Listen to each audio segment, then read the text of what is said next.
PCC Mahesh Kumar Goud గారు ఏదైతే మాట్లాడారో దాన్ని ప్రధానంగా నేను ఖండిస్తాను. అయితే పిసిసి మహేష్ కుమార్ గారు మాట్లాడిన విధానం హేయమైన చర్య. నేను అడుగుతున్నా పిసిసి మహేష్ కుమార్ గౌడ్ గారిని, పవన్ కళ్యాణ్ గారు తెలంగాణకి సంబంధం లేదని, పవన్ కళ్యాణ్ గారు తెలంగాణకి రాకూడదని, ఏదో పవన్ కళ్యాణ్ గారు తెలంగాణకి నష్టం చేశారని చెప్పేసి ఇదే పిసిసి మహేష్ కుమార్ గౌడ్ గారు చెప్తున్నారు.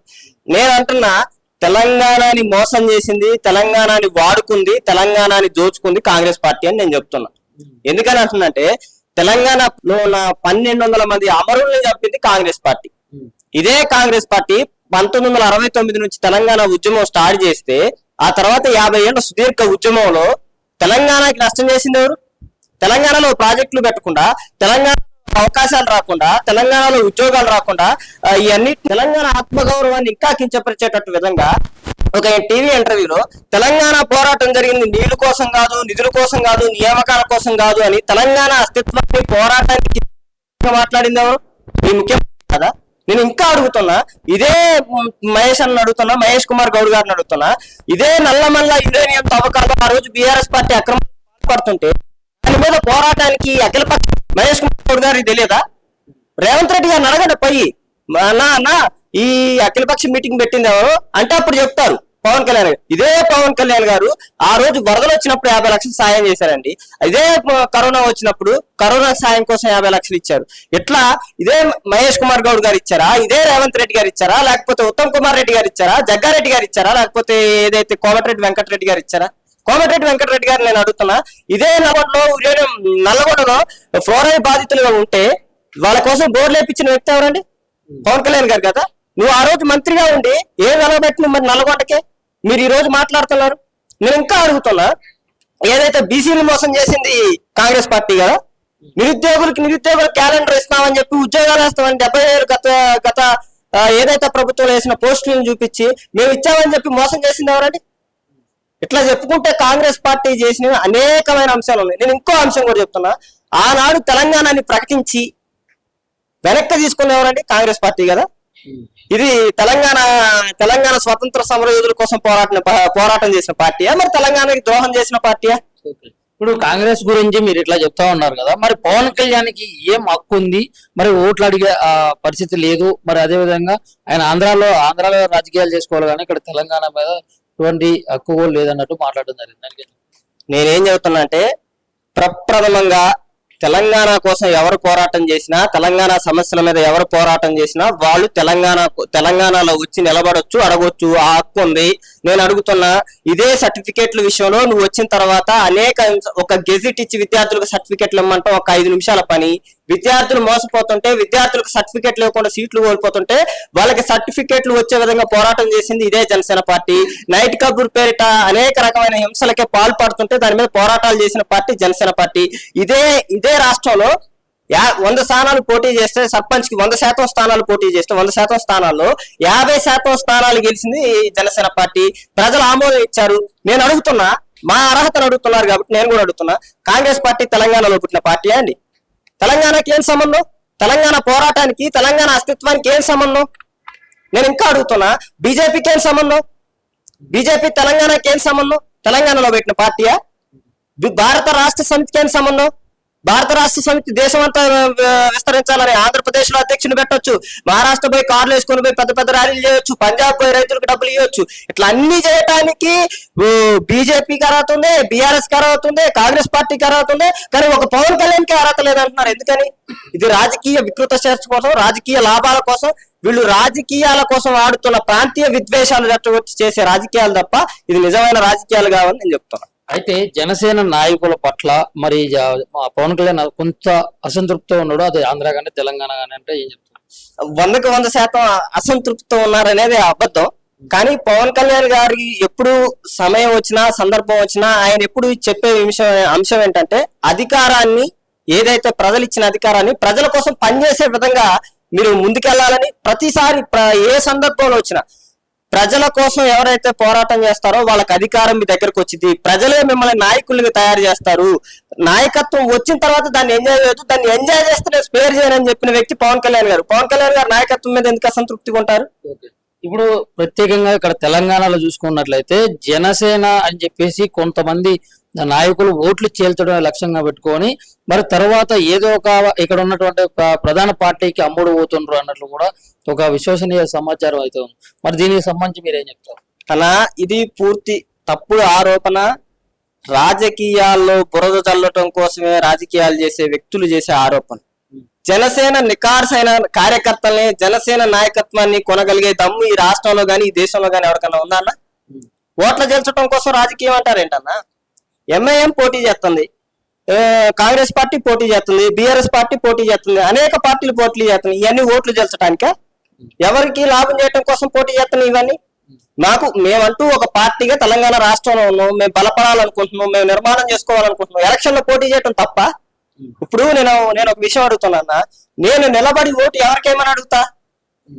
మా పార్టీకి ఏమని అడుగుతా? జనసేన పార్టీ నుంచి నిలబడి మాకేమని చెప్తూ కానీ వేరే పార్టీ తరఫు నుంచి వేరే వాళ్ళకి ఎవరికైనా ఏమని చెప్తావా? ప్రధాన ఎజెండా పార్టీ నిర్మాణం కోసం, పార్టీ బలపడటం కోసం, పార్టీ కోసం ఎవరైతే కార్యకర్తలు పనిచేశారో వాళ్ళకి అవకాశాలు ఇవ్వటం కోసం, జనసేనని తెలంగాణలో జనసేన జెండా ఎగరవేసేలా పనిచేయటం తప్ప ఇది ఎవరి కోసం? ఓట్లు రాజకీయాల కోసం కాదు, ఇంకో రాజకీయాల కోసం. ఓట్ల రాజకీయాలు అన్నారు కదా, నేను చెప్తా ఓట్ల రాజకీయాలు. ఇదే బిఆర్ఎస్ పార్టీ ప్రాంతీయ విద్వేషాలు, మత విద్వేషాలు రెచ్చగొట్టే ఎంఐఎంతో పొత్తు ఎందుకు పెట్టుకున్నాను? ఓట్ల కోసం కదా. మునుగోడులో సిపిఎం పార్టీతో ఎందుకు పొత్తు పెట్టుకున్నానా? ఓట్ల రాజకీయం కోసం కదా. జూబ్లీహిల్స్ లో ఎన్నికలు జరిగితే ఎంఐఎం సంబంధించిన వ్యక్తి అజారుద్దీన్ కి, క్రికెట్ సంబంధించిన వ్యక్తికి మంత్రి పదవి ఎందుకు ఇచ్చారనా? ఇది ఓట్ల కోసం రాజకీయం కదా.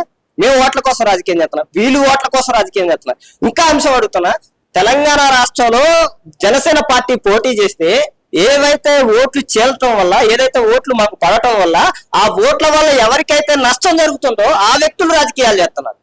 ఏదైతే పిసిసి మహేష్ కుమార్ గౌడ్ గారు అయితే ఏంటి, తర్వాత వచ్చేసి ఏదైతే కేటీఆర్ గారు అయితే ఏంటి, కవిత గారు అయితే ఏంటి, రకరకాల వ్యక్తులు స్పందిస్తున్నారు. నేను అడుగుతున్నా, వీళ్ళని ఇదే స్పందన, మాకు ప్రజల్లో ఆదరణ లేదంటున్నారు, ప్రజల్లో మాకు తిరస్కార భావం వచ్చింది అంటున్నారు. మరి మీరు ఎందుకు స్పందిస్తున్నారు? ప్రజలే మమ్మల్ని యాక్సెప్ట్ చేయనప్పుడు మీరు ఎందుకు మాట్లాడుతున్నారు? నేను అడుగుతున్నా, ఇదే గవర్నమెంట్ వచ్చిన తర్వాత 200 నుంచి 300 మంది విద్యార్థులు చచ్చిపోయారు. ఇదే పిసిసి మహేష్ కుమార్ గౌడ్ గారు ఎందుకు స్పందించాలా? నీ బలహీన వర్గాలకు సంబంధించిన వ్యక్తులు కదా, నీకు సంబంధించిన బీసీకి సంబంధించిన వ్యక్తులు కదా, ఎస్సీకి సంబంధించిన వ్యక్తులు కదా. రాష్ట్రంలో ఆహారం నుంచి చచ్చిపోయింది నాణ్యత లేక, మరి దాని మీద ఎందుకు స్పందించో? ఇదే నిరుద్యోగులు నీ కోసం రోడ్డెక్కి ధర్నాలు చేసి నిన్ను అధికారంలో కూర్చోబెట్టినారు కదా, వాళ్ళు జాబ్ నోటిఫికేషన్ ఏమని నీ చుట్టూ అనేక సార్లు తిరుగుతుంటే ఎందుకు స్పందించట్లేదు అంశం మీద? ఇట్లా చెప్పుకుంటూ పోతే అనేక అంశాలు ఉన్నాయి. కేవలం ఇది రాజకీయ స్వలాభం కోసం ఇన్సెక్యూరిటీ ఫీలింగ్. కాంగ్రెస్ కి, బిఆర్ఎస్ కి, వీళ్ళందరికీ ఇన్సెక్యూరిటీ ఫీలింగ్ వల్ల జనసేన పార్టీ తెలంగాణలోకి వస్తే ప్రధానంగా నష్టం ఎవరికి జరిగిద్దో తెలుసు కాబట్టి ఆ నష్టం జరిగే వ్యక్తులు ఖచ్చితంగా అనేక రంగులు, అనేక రకాల అంశాలను మా మీద రుద్దడానికి ప్రయత్నిస్తారని తెలియజేస్తాం. ఇప్పుడు జనసేన పార్టీ నాయకులుగా మరి మీరు ఇప్పుడు రైల్వే కోడూరు ఎమ్మెల్యే అరవ శ్రీధర్ గారి విషయంలో మీ స్పందన ఏంటి? ఏం చెప్పదలుచుకున్నారు తెలంగాణ? ఆ అంశం మీద పూర్తి స్పష్టత రావాల్సిన విషయం ఉంది. అయితే ఇప్పుడు దాని మీద ఏంటంటే పవన్ కళ్యాణ్ గారు ఒక విచారణ కమిటీ చేశారు. ఆ విచారణ కమిటీలో ఏమేమి నిజాలు ఏమేంటి అనేది ఆ కమిటీ తర్వాత అది మాట్లాడిన తర్వాత మాట్లాడటం సమన్వయం అనేది నా అభిప్రాయం. దాంతో పాటు ఏంటంటే పవన్ కళ్యాణ్ గారు చాలా మంది ఇదే అంశంలో ట్రోల్ చేశారు. మీరు ఆడపిల్లల విషయాల్లో ఎట్లా మాట్లాడుతుంటారు కదా, మీ పార్టీకి సంబంధించిన వ్యక్తిని ఏం చేశారు అని చెప్పేసి అడిగారు. అయితే అసలు ఇప్పుడు వరకు అది ఏం జరిగింది అనేది పూర్తిగా క్లారిటీగా ఎవరికే తెలియదు దాని విషయంలో. అయితే ఇక్కడ నేను ఏం చెప్పానంటే, పవన్ కళ్యాణ్ గారు ఒక లెటర్ రిలీజ్ చేసి పార్టీ ఆఫీస్ నుంచి పార్టీ కార్యక్రమాలకు దూరంగా ఉండమని చెప్పారు. ఏ ఒక్క పార్టీ అయినా ఇప్పుడు వరకు ఒక ఎమ్మెల్యేని అటు దూరంగా ఉండమని చెప్పిన పార్టీ ఏదైనా ఉందా? లేదు కదా. అంటే నీతిగా, నిజాయితీగా, పారదర్శకతతో రాజకీయాలు చేయాలని, సమాజంలో ఏదైతే మేము నాయకత్వానికి మార్గదర్శకంగా ఉండాలనే రాజకీయాలు చేస్తారు తప్ప ఏది వ్యక్తిగత స్వలాభాల కోసం కాదు, లేకపోతే రాజకీయ పార్టీని పెంపొందించుకోవడం కోసం కాదు రాజకీయం చేసేది. మేము ప్రజల కోసం, ప్రజల ఏదైతే ఆ సమస్యలు ఉన్నాయో వాటి పోరాటం కోసం రాజకీయాలు చేస్తాం. ఇప్పుడు ఎన్డీఏ కూటమి ఉంది కదా ఆంధ్రప్రదేశ్ లో, మరి ఆ కూటమి ప్రభుత్వంలో మరి పవన్ కళ్యాణ్ గారు సంతృప్తిగా ఉన్నారా, లేకుంటే అసంతృప్తి పాలన జరుగుతా ఉందా? మరి పవన్ కళ్యాణ్ గారు ఇంతకు ముందు ఎలక్షన్ కన్నా ముందు ఇచ్చినటువంటి హామీలు కానీ ఆ అగ్రెసివ్నెస్ కానీ మరి ఇప్పుడైతే కనిపిస్తలేదు, మొత్తం చల్లబడింది వాతావరణం అంతా అన్నట్లు కూడా రకరకాల వార్తలు అయితే వస్తా ఉన్నాయి. మరి దీనికి సంబంధించి నేను పవన్ కళ్యాణ్ గారు కూటమిలో చాలా సాటిస్ఫైడ్గా ఉన్నారు. నేను ఇక్కడ మీకు కూడా చెప్తుంది ఏంటంటే, ప్రతిపక్షంలో ఉండే మనిషి పోరాట విధానం వేరుంటది, అధికార పక్షంలోకి వచ్చాక మనిషి విధాన శైలి వేరు ఉంటుంది. ప్రతిపక్షంలో సమస్యల మీద పోరాటం చేసే బాధ్యత ఉంటుంది, అధికార పక్షంలో ప్రజలకు పాలన చేసే బాధ్యత ఉంటుంది. అధికార పక్షానికి ఏదైతే పోరాట పక్షానికి తేడా ఉంటది. కాబట్టి ఇప్పుడు హుందాతనంగా బాధ్యతతో పనిచేస్తాడు. నేను మళ్ళీ చెప్తున్నా, ఓ దేశం తాలూకు భావోద్వేగాలు భావజాలం మోయాలంటే దానికి బలమైన అస్తిత్వం, దానికి బలమైన వ్యక్తిత్వం కావాలి. అది పవన్ కళ్యాణ్ గారికే ఉంది. పవన్ కళ్యాణ్ గారు ఏం చేశారని అడుగుతున్నారు కదా. ఇప్పుడు మీ భావన ఏంటంటే పవన్ కళ్యాణ్ గారు ఏం చేశారు కూటమిలోకి వచ్చి, అంతే కదా. ఏదైతే ఊర్లు రోడ్లు లేని తండాలను తీసుకుపోయి, రోడ్లు ఏదైతే లేవో తండాలకి గ్రామాలకి ఏదైతే 75 ఏళ్ల స్వతంత్రం 77 ఏళ్ల స్వతంత్రంలో చెప్తుండో అధికారాన్ని తీసుకుపోయి ఆ అడుగుల కాళ్ళ దగ్గర తీసుకుపోయి పని చేపించింది ఎవరండి? పవన్ కళ్యాణ్ గారు కదా. దేశంలో ఏ శాఖలో అవినీతి లేదంటే ఫస్ట్ వచ్చిన శాఖ పవన్ కళ్యాణ్ గారి శాఖ కాదా. ఏదైనా సమస్య ఉంటే ఫస్ట్ పవన్ కళ్యాణ్ దగ్గర పోతే సమస్య తీరిద్ది అని చెప్పింది పవన్ కళ్యాణ్ గారు కదా. ఏదైతే తన జీతాన్ని ఏదైతే పేద పిల్లలు ఉన్నారో వాళ్ళకి పెన్షన్ ఇవ్వట్లేదా పవన్ కళ్యాణ్ గారు? ఇటీవల పిల్లలు రోడ్డు మీద నుంచొని మట్టి రోడ్డు మీద మేము నడవలేకపోతున్నాం అంటే దానికి రోడ్డు శాంక్షన్ చేసిన వ్యక్తి పవన్ కళ్యాణ్ గారు కదా. ఇటీవల 2 అమ్మాయిలు, మా తల్లిదండ్రులు 2 చచ్చిపోయారు సార్, మాకు పెన్షన్ అన్నా ఇవ్వండి లేకపోతే ఏదన్నా సాయం చేయండి అంటే నెలకు 10,000 ఇచ్చుకుంటూ ఒక ఇల్లు శాంక్షన్ చేసింది పవన్ కళ్యాణ్ గారు కదా. అట్లాగే చెప్పుకుంటే స్మార్ట్ కిచెన్ 50 లక్షల పేరుతో స్మార్ట్ కిచెన్ ఓపెన్ చేసింది పవన్ కళ్యాణ్ గారు కదా. ఇది అభివృద్ధి కాదా? ఇది నాయకత్వం కాదా? ఇది నిదర్శనం కాదా అంటున్నా.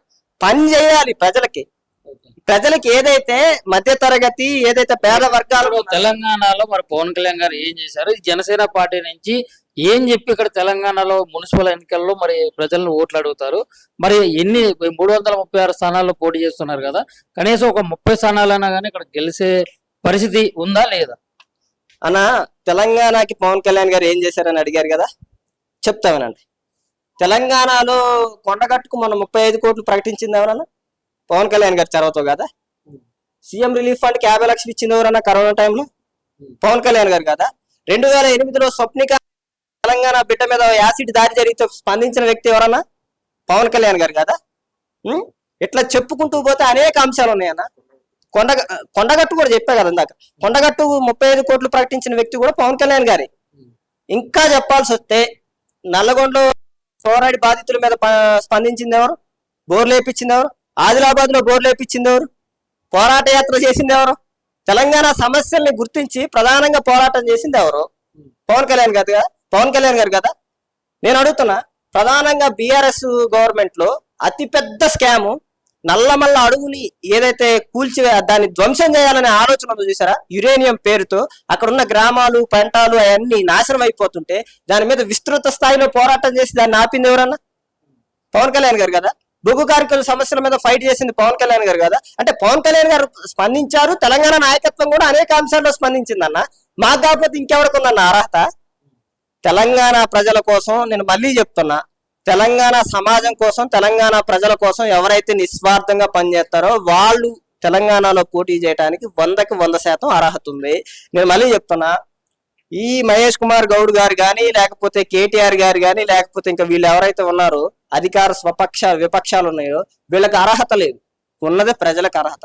ప్రజలు మాకు ఏదైతే పోటీ చేసిన 100% స్థానాల్లో 50% స్థానాలు మాకు ఇచ్చారు. అంటే ప్రజలు ఆమోదించినట్టు. తెలంగాణలో మాకు గ్లాస్ గుర్తుంది, సింబల్ వచ్చింది, తెలంగాణ నుంచి నాయకత్వం పోటీ చేస్తున్నారు, అదే మాకు పెద్ద ఆమోదం. నేను ఇంకో విషయం అడుగుతున్నా, ఇప్పుడు తెలంగాణలో పోటీ చేస్తున్నాం కదా, తెలంగాణ నాయకత్వాన్ని పెడతారా ఆంధ్ర నాయకత్వాన్ని పెడతారా? ముఖ్యమంత్రి తెలంగాణ వ్యక్తిని పెట్టిండా ఆంధ్ర వ్యక్తిని పెట్టిండా? ఇప్పుడు 336 స్థానాలు పోటీ చేశారని మీరు చెప్పారు.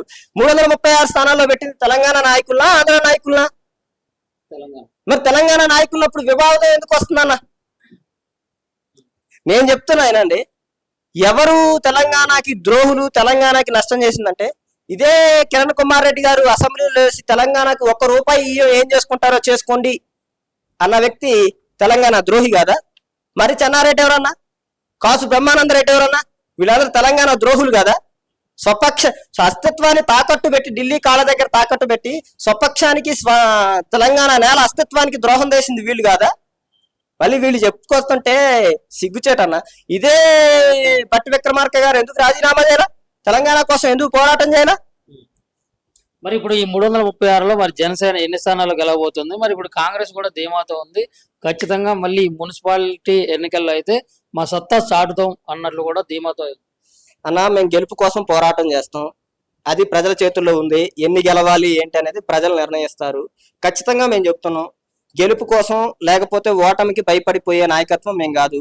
మాకు ఓటు వచ్చిన ఒక్క ఓటు కాడ నుంచి ఎన్ని ఓట్లు వచ్చినా ఆ ఒక్క ఓటుకు కూడా న్యాయం చేసే పోరాటం చేసే సత్తా మాకుంది.